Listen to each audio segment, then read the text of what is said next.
जय भोलेनाथ। स्वागत है आप सभी का एक बार फिर से आपके अपने चैनल कथा हमारी पर। इस धरती पर निवास करने वाले प्रत्येक मनुष्य के पास असीमित मनोकामना होती है। हर एक मनुष्य चाहता है कि उसकी सारी मनोकामना पूर्ण हो, परंतु हर एक मनोकामना की पूर्ति करना किसी के बस की बात नहीं। यदि कोई मनुष्य अपने अधिक से अधिक मनोकामना की पूर्ति करना चाहता है तो उसे कड़ी मेहनत करना होगा और साथ ही में भोलेनाथ की कृपा हो तो क्या बात है। आज मैं सदाशिव की यजुर मंत्र कर्पूर गौरम के बारे में बताने जा रही हूँ। इस मंत्र का नित्य जाप करने से मनुष्य के जीवन से संकट समाप्त हो जाते हैं। ये मंत्र मनुष्य को जीवन की हर चुनौतीपूर्ण स्थिति से निपटने के लिए तैयार करता है। इस मंत्र का जाप करने से व्यक्ति की एकाग्रता में सुधार आता है। इस मंत्र के प्रभाव से मनुष्य की सारी मनोकामना पूर्ण होती है। शिव यजुर मंत्र एक शक्तिशाली मंत्र है जिसका उच्चारण आमतौर पर आरती के समय किया जाता है। ये भगवान शिव से संबंधित सबसे लोकप्रिय हिंदू मंत्रों में से एक है। भगवान शिव जी करुणा के अवतार हैं और अपनी भक्तों की प्रार्थना से शीघ्र प्रसन्न होते हैं। ऐसा माना जाता है कि रोजाना मंत्र का जाप करके आप कड़ी मेहनत से कुछ भी हासिल कर सकते हैं। इस मंत्र को सुरक्षा के सबसे शक्तिशाली मंत्रों में से एक माना जाता है। ये हमें नकारात्मकता, खतरों और शत्रुओं से बचाता है। नियमित रूप से सदाशिव जी के मंत्र का जाप करने से हमारे शरीर के भीतर और बाहर हमारे कंपन और ऊर्जा में बदलाव आता है और हमें जीवन के सभी क्षेत्रों में सफलता और समृद्धि मिलती है। नित्य 108 बार शिव जी की ये जाप से तुरंत फल प्राप्त होती है। इस शक्तिशाली मंत्र का अर्थ है, हे शिव, आप कर्पूर जैसे गौर बढ़ने वाले हो, आप करुणा के अवतार हो, आप संसार के सार हो, आप सर्प का हार धारण करने वाले हो। हे शिव शंकर, आप माता भवानी के साथ मेरे हृदय में सदा निवास करें। हे शिव, आपको हमारा प्रणाम है। आप सब भी मेरे संग जाप कीजिएगा।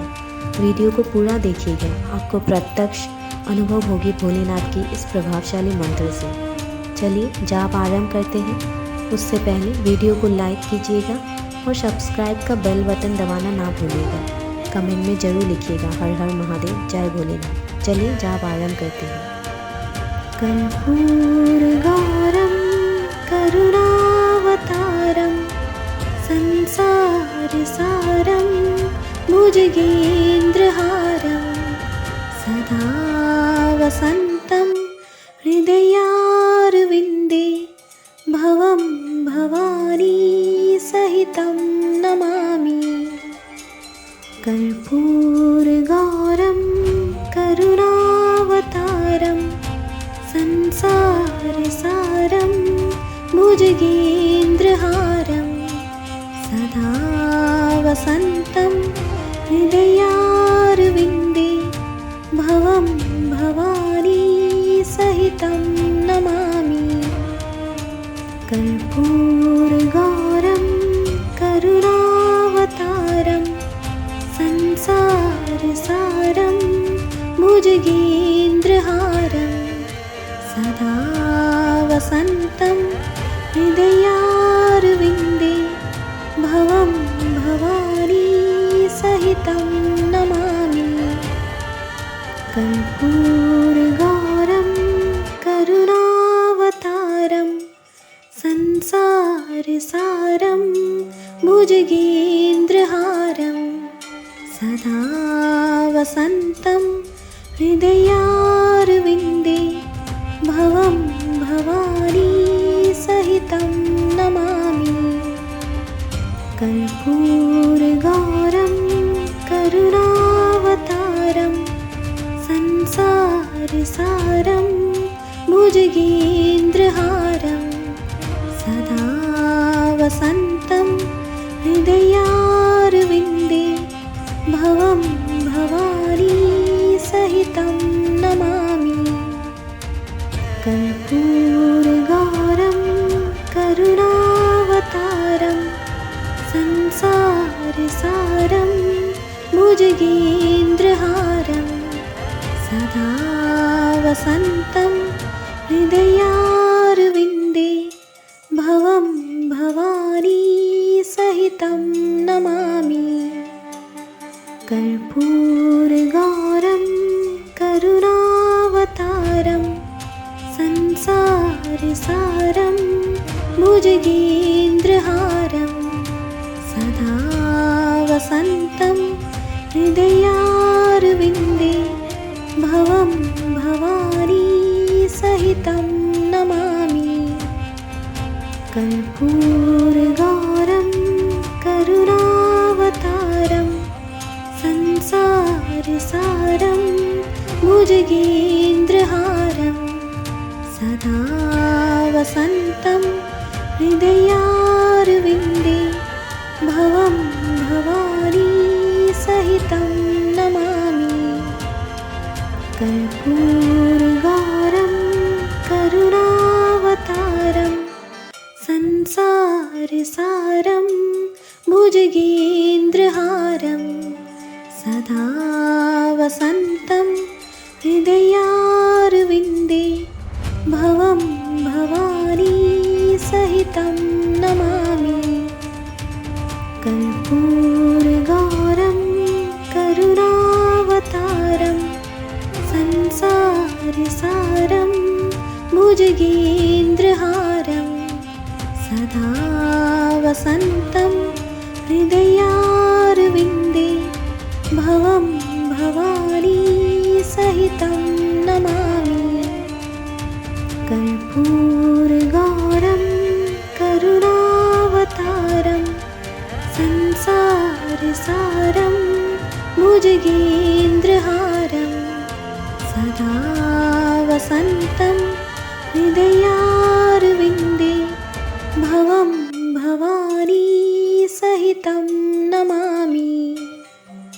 कर्पूरगौरं करुणावतारं संसारसारं भुजगेन्द्रहारं सदा वसन्तं हृदयारविन्दे भवं भवानी सहितं नमामि।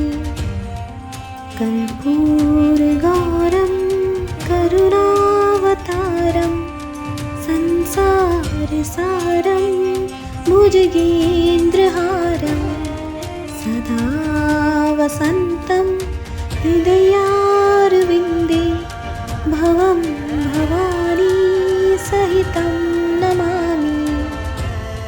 कर्पूरगौरं करुणावतारं संसारसारं भुजगेन्द्रहारं सदा वसन्तं हृदयारविन्दे भवं भवानी सहितं नमामि। कर्पूरगौरं करुणावतारं संसारसारं भुजगेन्द्रहारं सदा वसन्तं हृदयारविन्दे भवं भवानी सहितं नमामि। कर्पूरगौरं करुणावतारं संसारसारं भुजगेन्द्रहारं सदा वसन्तं हृदयारविन्दे भवं भवानी सहितं नमामि। कर्पूरगौरं करुणावतारं संसारसारं भुजगेन्द्रहारं सदा वसन्तं हृदयारविन्दे भवं भवानी सहितं नमामि।